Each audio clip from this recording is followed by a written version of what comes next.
Welcome back to Otaku no Video. As always, thank you very much for joining me for today's review of Trigun, a classic of the American anime fandom at least, made in the late 90s. Now this is based on an existing manga, and one of the interesting things about Trigun is that the manga was nowhere near completion when they started work on the anime series. So the staff of the anime sat down with the mangaka and they said, okay, how can we structure this as a complete 26-episode series and still pay off on some of the things that the author wanted to pay off on without trying to, shove everything into one story? So they ended up coming up with a full 26-episode storyline that the mangaka has actually said better than anything I could ever come up with. So this is, in a sense, its own self-contained thing separate from the manga. The basic concept, it's a Wild West science fiction story. So it's set in this world that's very much like the Wild West, but with some cyborgs and mutants and things like that. The protagonist is called Vash the Stampede. He's a wanted criminal with a huge bounty on his head, and yet he is a goofball with this absolute code of not killing. He will not kill.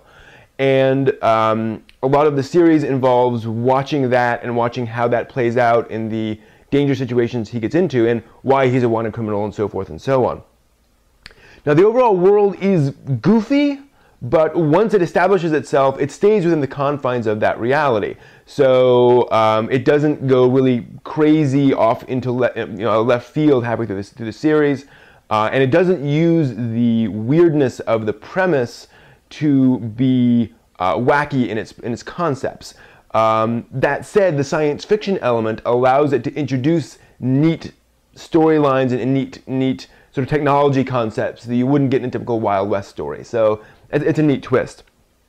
One other thing I'll mention here is the fact that a lot of the villains are very distinctive. This is a series with very colorful characters, and that's part of the oddity of it, is that you get these kind of insane bad guys throughout the course of the series. And because it's a very episodic series until the end, but I'll get back to that in a minute. No spoilers, don't worry.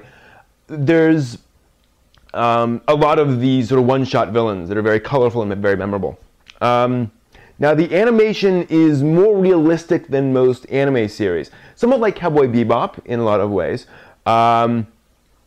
It's animated by Madhouse, which is one of the better-known anime studios, and they're certainly in top form here. This has a pretty high budget, especially by mid-90s anime standards. And just overall, this looks excellent. There are quite a few action sequences that are just beautifully animated. Moreover, this is a series you can totally show to a non-anime fan. It combines a lot of the good elements of anime in terms of having colorful, distinctive characters and a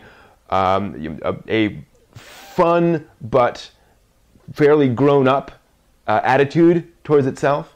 But that episodic nature means that you can get into it pretty quickly. Now, the art style does use anime cliches a fair amount in terms of pulsing veins on the head and things like that. But briefly and for color. It doesn't rely on those so that you don't know what's going on, if you don't know what those mean. They're just there for fun, and they're there for, silliness. But a non-anime fan can see those and totally understand.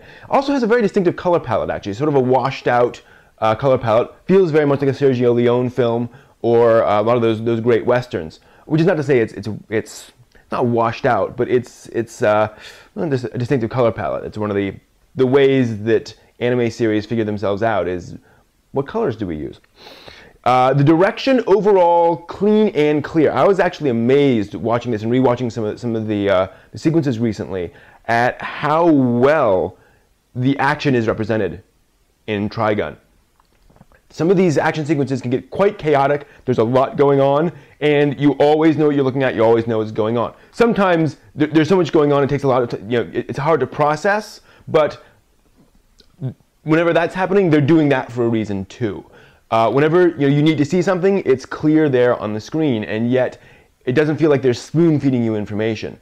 The direction here feels Hollywood quality. Now, that's not to say that Trigun is like a Hollywood movie, but they clearly understand how to block action and how to have characters in and on the screen to, you know, show what's going on. Do want to point out a couple of things auditorily. This has one of the great classic English dubs.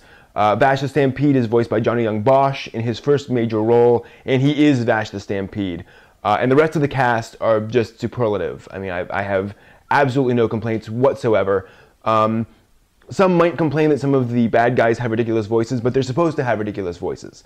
Again, they're just some really insane, crazy guys. And the Japanese dub has crazy voices too.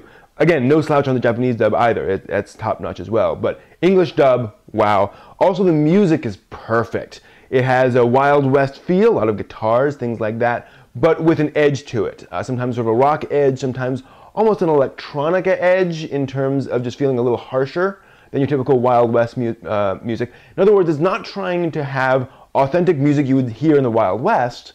It's trying to have something that actually works as an accompaniment to an anime series. So, fantastic. I own the albums, the soundtracks. Now, as in terms of the writing and the characters, that's part of how the series develops. The first half or so of the series is very much an action comedy. Vash gets into trouble, these insurance ladies come in and watch him, and other characters come in, and there's just, you know, some kind of goofy elements there. And so it's this very episodic series. Then as larger plot elements start to pay off in the latter half, this becomes significantly more dramatic, much more dramatic, in fact. And that's actually one of the things that really impresses me, is that this is a show that doesn't lose its fans who got into it because it's an action comedy, where it turns much more dramatic at the end. They're still watching. And it's because you get so invested in these characters and so invested in what's going on that you want to see what happens. In other words, they're not so tied to that action comedy premise that they believe that their fans are only going to like action comedy. As long as the drama is done well and executes on these characters properly and effectively, awesome. So that's what they do. And yeah, I was riveted to Trigun for the ending. As you can tell, I don't have much bad to say about Trigun. I don't really have any. There's very little in the way of negative aspects of Trigun. There's certainly some folks who just, you know, aren't really into it. But this is one of the series that for me just fires on all cylinders. I'm just very impressed. If you want to watch Trigun, take a look on streamsuki.com, which is one of my sites, which indexes all the free legal anime streams out there. And if you want to talk about Trigun and other cool anime series, please stop by my website, otakunovideo.net, where we talk about this stuff a lot. And hope to see you there. And also, I should point out, a full-length feature film of Trigun was made recently, a completely original story. Came out last year in Japan, I believe, and is being released this year in America. So if you like Trigun, that's more there to see. So that's it for me for Trigun. Thanks for joining me.